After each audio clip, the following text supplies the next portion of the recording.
Polisi masih mencari golok yang diduga terkait dengan kasus pembunuhan di Subang, Jawa Barat. Aparat sempat mendatangi kembali tempat kejadian perkara di rumah korban, Kampung Ciseti, Desa Jalan Cagak, Kecamatan Jalan Cagak, Subang, pada Sabtu 21 Oktober 2023 untuk mencari keberadaan barang bukti tersebut. Namun menurut Direktur Reserse Kriminal Umum Kepolisian Daerah Jabar, Kombes Pol Surawan, hasilnya nihil. Hampir 3 jam melakukan pencarian tapi tidak membuahkan hasil. Ujarnya, Sabtu dikutip dari Tribun Jabar.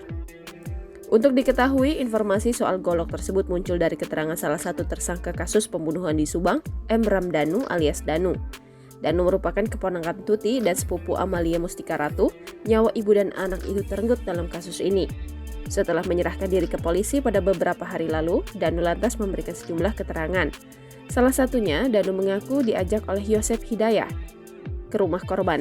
Ketika Danu menunggu di garasi, Yosep meminta mengambilkan golok, akan tetapi Danu tak mengetahui golok tersebut hendak digunakan untuk apa. Usai memberikan golok, Danu kembali lagi ke garasi. Di sana Danu mengaku mendengar teriakan Amalia.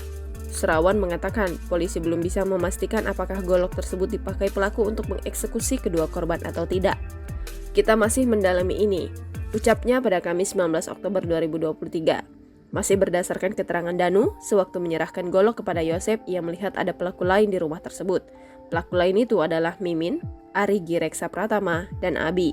Soal siapa yang menganiaya korban, Surawan menuturkan bahwa polisi masih mendalami hal tersebut. Kini polisi telah menetapkan Danu, Yosep, Mimin, Arigi, dan Abi sebagai tersangka. 2 nama yang disebut di awal saat ini telah ditahan oleh polisi. Untuk menjadikan kasus pembunuhan di Subang ini semakin terang, polisi merencanakan penggeledahan ulang dan olah TKP ulang pada Selasa 24 Oktober 2023. Download Tribun X sekarang, menghadirkan lokal menjadi Indonesia.